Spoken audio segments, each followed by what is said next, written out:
the night. Wanna dance to the light. Hello po mga kabayan, mga kalingap, kabisis kapapi, magandang buhay po, Analisa Reality Vlog. Hindi po ako magre-reaction sa kabisnes or sa kalingap bilang isang OFW po. Kasi usap-usapan ngayon na magkakaroon ng OFW pension ang mga retirees na, mga nasa 6, ayon sa napanood ko na nasa 60 above na siya, at yung servisyo niya abroad is more than 10 to 15 years possible. So sa ngayon, pa lang to pinag-uusapan, na i-file ang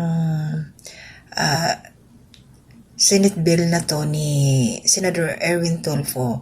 Nung napanood ko 4 months ago pa hindi ako masyadong hindi ako nag-focus kasi sabi ko, antayin natin kasi masyado pang hilaw ba. Senate Bill number 252. So, chinek ko siya online.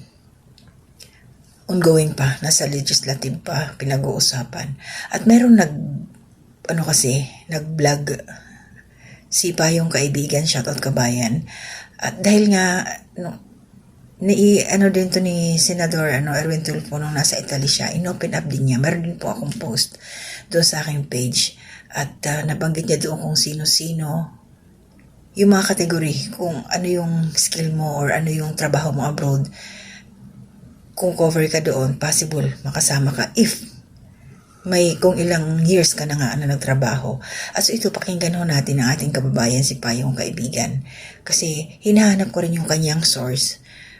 Kung anong section doon sa Senate Bill na yun, yung mga nabanggit niya, hindi ko makita Kaya ito, syempre bilang isang OFW, pasalamat tayo, kami, na kung magkakatotoo, na mabibigyan ng pension ang mga katulad namin na matagal na, mabot ng 15 above sa abroad, kahit kahit iba-iba yung employer mo, basta naging OFW ka, tuloy-tuloy, bibilangin nila yung taon, may mga hanapin sa yung proof. Kasi meron kami records may information sheet kami sa POAA. Natry ko na yan nung first abroad ko, nung year 2006 to 2009.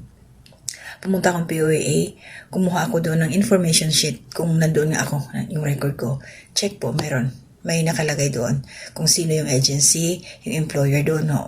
So ngayon, ito panibago na ilang years na rin ako dito, babysit din po ako, God willing, sa POA. Titingnan ko kung na-update ba nila. Sa bagay, basta magbabayad ka sa OWA, matik yun, yung record mo, ma-update yun nila. Kaya nga ako, kahit hindi ako umuwi, nag-extend ako, sinisikap ko rin talaga na i-renew ko yung aking kontrata para tuloy-tuloy yung counting. Sa bagay, minsan kasi hindi naman hindi ka dadaling ka agad doon ng employer mo para mag-renew. Pero meron naman tayong passport kung kailan ka lumabas ng Pilipinas, papunta dito sa trabaho mo, at galing dito sa trabaho mo kung ilang taon ka nagstay bago ka nakapagbakasyon. So, isang proof yun yung passport. So, kahit wala kang, yung updating kasi doon, di ba yung kontrata, pag nagpipirma tayo, 2 years lang. So, pag hindi ka nag-update after 2 years, wala doon yung record mo. Pero, another proof naman, yung passport mo. Na galing ka pa rin, the same pa rin yung mo doon, pinasukan. Pag-exit mo siya, re-entry visa. Yung tawag dito, yung sa OEC natin, employment certificate, naka-indicate din yun. Kasi syempre hanapan ka ng proof, pera yan So ito yung katanungan sana nga magkatotoo, meron. At ang pondo, kasi usap-usapan pa dito, kung magkakaroon ng OFW pension, ang mga magre-retire na, syempre, naisip ko rin yun. Parang SSS din siya na magsishare ka. Yun ang unang napanood ko kay Sir Erwin. Kumbaga, kung yan ang contribution mo, tutumbasan nila 50-50, parang ganun. Pero parang ang hirap, parang mabigat pa rin para sa katulad namin, hindi naman ganun kalakihan. Kung gusto lang din nila kaming tulungan, na mga mag-retire, na may bigay nga sila ng ayuda doon sa mga tambay na walang ginagawa, pasensyahan po tayo. How much more kami na nagpapakahirap dito at nagbibigay ng contribution sa Pilipinas. Diba? So meron po ako, ilagay ko po yung naging interview ni Ma'am Karen Davila kay Sir Erwin Tulfo sa last part. Kasi nandun po yung, ito po yung unang time na ipinasa niya yung kanyang bill na to para sa mga OFW. So ito, pakinggan muna natin ang ating kababayan. Diretso ko ho, maraming salamat sa mga silent viewers, commenters, mga nagla-like, nag-share, mga nakasuporta, mga hindi nag-skip ng ads sa aking mga ginagawang upload, mga reaction. Thank you po sa inyong God bless. So ito po, pasensya na, medyo nalihis tayo ngayon. Siyempre, kasama po sa description ng aking YouTube channel ay patungkol po sa buhay ng isang OFW. Ayan, mga OFW struggle. So, siyempre, ito, tingnan natin kung ano yung masasabi dito ni Kabayan. Kasi informative po ito. At ipag-pray natin na maging totoo nga. Hi guys! Magandang araw po sa lahat. Ang update po natin for today's video ay tungkol po sa mainit-init na pinag-uusapan online ngayon, which is yung OFW Pension Act. Okay? Marami po kasi ang nagtatanong kung sino nga po ba yung mga eligible or qualified na makatanggap ng OFW pension na ito at kung magkano nga po ba yung posible na matanggap nila. Okay? So I'll be sharing a few details para po sa inyo. At yung mga detalye po na isi-share ko po sa inyo ay galing po iyon, 'di ba, sa panukalang batas, Senate Bill number 252 na inihain of course ni Senator Erwin Tulfo. It was filed I think July 2025. Ito po yung panukalang batas na naglalayo na magtatagpo ng OFW Pension Fund. At mula po doon sa OFW Pension Fund, di ba doon po kukunin yung OFW pension, di ba, na ibibigay syempre doon sa mga qualified OFW. So mag-focus lang po tayo, nabasa ko po yung Senate Bill number 252, nag-focus lang po tayo sa sections 4, 5, 6, and 7. So basically, those sections would cover yung eligibility, yung criteria, kung sino po yung pwede makatanggap, at magkano po yung monthly pension. Let's proceed. Una po sa Section 4, Establishment of Overseas Filipino Worker Pension Fund. An OFW pension fund is hereby established to provide pension benefits to overseas Filipino workers, especially those who are engaged in manual, skilled, or technical occupations that require physical labor, specialized training, or vocational skills. So, ang comment ko lamang po dito sa section number 4 ay sana wala pong pinipiling OFW. Regardless kung ano man po yung ating category, domestic worker tayo or skilled worker, land-based, sea-based, di ba? Sana lahat ng OFW na eligible. So ito nga po, which lead us to section number 5, yung eligibility na. Diba? Hindi naman pwedeng lahat tayong OFW. Siyempre dapat may specific criteria yan. The benefits of this act shall apply to an OFW who is, makinig po ng mabuti. Una po, at least 60 years of age upon retirement with accumulated 15 years of overseas employment. So dapat daw, di ba, matatanggap natin itong OFW pension kapag lumagpas na po tayo ng 60 years. At dapat po tayo ay nakapag-ipon or nakapag-serbisyo abroad, overseas, ng at least, di ba, hindi po bababa sa 15 years. Pero hindi naman po ito nangangahulugan na dapat isang kumpanya lamang. Di ba, yung 15 years na yon. So pwedeng palipat-lipat kayo ng company, pero at least nakaipon po kayo ng 15 years, di ba?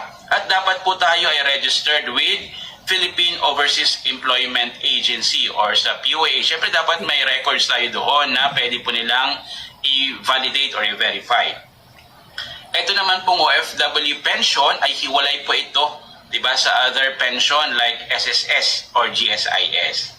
Section 6, which is ito po yung maraming interesado, magkano nga po ba yung monthly pension.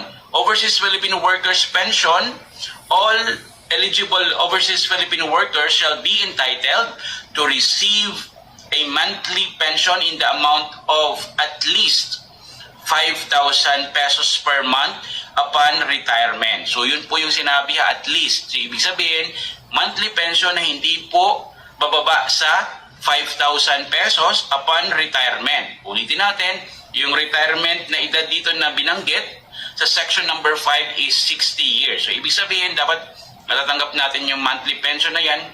Siguro mag 61 na tayo, ganyan. subject to the pension plan to be established by the Department of Migrant Workers. Ito po. And then, Section 7. Role, ano nga po ba yung tungkulin ng DMW dito sa OFW Pension Act? The DMW shall be the lead implementing agency and administrator of this act. In addition to its existing duties and responsibilities, the DMW shall, sila po yung magtatatag ng pension plan para po sa mga OFWs. Sila din po yung magmamanage ng OFW Pension Fund para masigurado na ito pong pondo ay sustainable, di ba? At sana siyempre, hindi makurakot. Mahirap na pag yung fund ng mga OFW ay makurakot. Siyempre, maapektuhan nyo yung monthly pension. And then, yung DMW din po, yung magtutukoy ng criteria for eligibility at siyempre in coordination with relevant government agencies. And then, perform other duties and functions towards the efficient and effective implementation of this act. So actually, ito po ay magandang balita para sa atin lahat, di ba? Based po dito sa nabasa natin na Senate Bill 252, yung monthly pension naman ay parang subsidized or 100% na pupunduhan dapat ng DMW. Wala pong share na magagaling sa OFW, di ba? Sa dati pong video, sa dati po nilang panukalang batas, noong si Senator Erwin Tulfo pa ay representative ng ACT-CIS party list, ang sabi po niya dati ay mag-contribute. Okay mga kapwa ko OFW, so shout out sa ating lahat, no? Yun, nabanggit dito ni ating isang kababayan. Pupunduhan daw ito, possible, no, ng Department of Migrant Workers. So, ibig sabihin, kung pupunduhan, hindi na tayo magko-contribute. Kaya lang, may mga kondisyones para natin ma-avail yung OFW Pension Act na yon ni Senator Erwin Tulfo. So, kailangan mag-retire tayo ng 60 years old. Pag nag-60 ka na, or 61, kahit siguro ayun, sa aking pagkakaintindihan ng opinion ko, kahit, kasi iba minsan nag-abroad mga bata pa, di ba? At siguro wala ka pang 60, umabot ka na ng 15 years, serbisyo mo abroad. Kaya lang yung pension mo, doon pa makukuha pag nag-60 or 61 ka na. So at least meron kang aantayin, meron kang aabangan. Yun ang kagandahan kung matutuloy ito, kung maaprobahan. At sana nga pag na-approve, hindi ito makurakot. So malaking tulong yun, no? Kung matutuloy nga. Kasi hindi naman yung iba naman below 15 hindi ka qualified. So tiis-tiis, no? Palagpasin ng 15 years abroad. So abangan, halimbawa nasa 55 ka pa lang, naka more than 15 ka na, antayin mo na lang mag 60-61 ka para ma-avail mo. So mahaba pa panahon, antayin natin yon. Good luck kung sino yung unang-unang makaka-avail ng sinasabi nilang Senate Bill na to para sa OFW Pension Act ni Senator Erwin Tulfo. Thank you. Thank you kay Senador Noco dahil na-open up niya yung bill na to. Siya ng panukala na ganito kasi dapat lang naman para sa akin mga pensionado doon, tingnan mo, ibang mga government employees, no? May mga pension sila, kung ano-ano. So, tinuringan tayo mga nakabagong bayani. Tapos pagdating doon, uwi tayo, syempre walang mga pera kasi may mga pinaaral, kung ano yung mga gastusin. Akala nila siguro yung iba, ito pinapulang. Pag abroad ka, lagi kang may pera. Hindi nyo lang alam.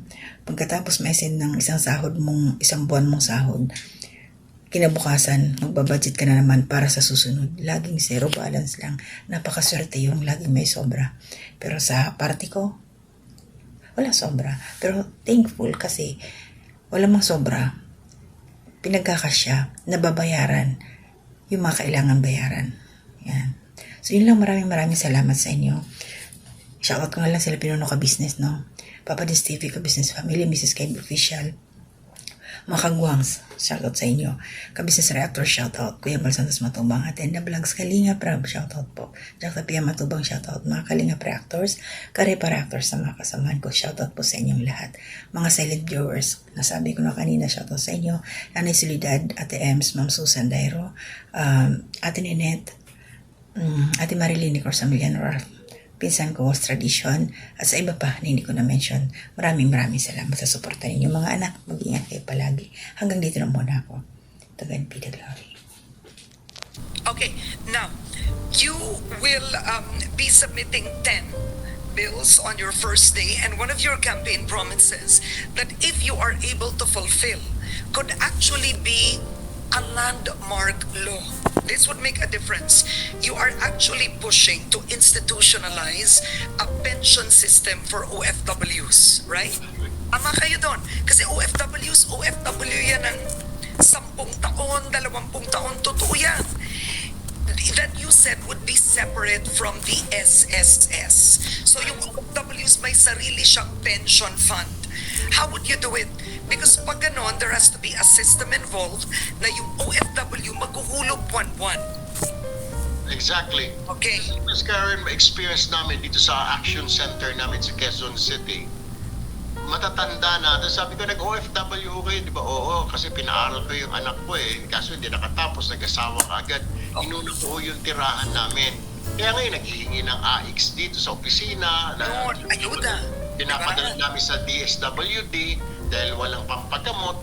That is the problem. Pero kung aside sa Social Security, meron siya nakukut-kot, meron siya kahit papano na natatanggap na 10,000 o 15,000. Depende sa kanyang contribution. Kahit tayo, maglalagay ang gobyerno, magko-contribute ka rin. Depende sa Ganda yan. din. Yeah, actually, Senator-elect Erwin, that would be a good law. That is like changing. Game changer. Exactly, Ms. Karen, kasi karamihan, hindi naman lahat ng OFW natin mga engineer. Hindi naman lahat kapitan ng barko. Karamihan sa mga OFW natin, kahit na seaman, pag sinabing seaman, able-bodied seaman, yung tiga-tiktik ng kalawat, tiga-pintura, karamihan, domestic helper.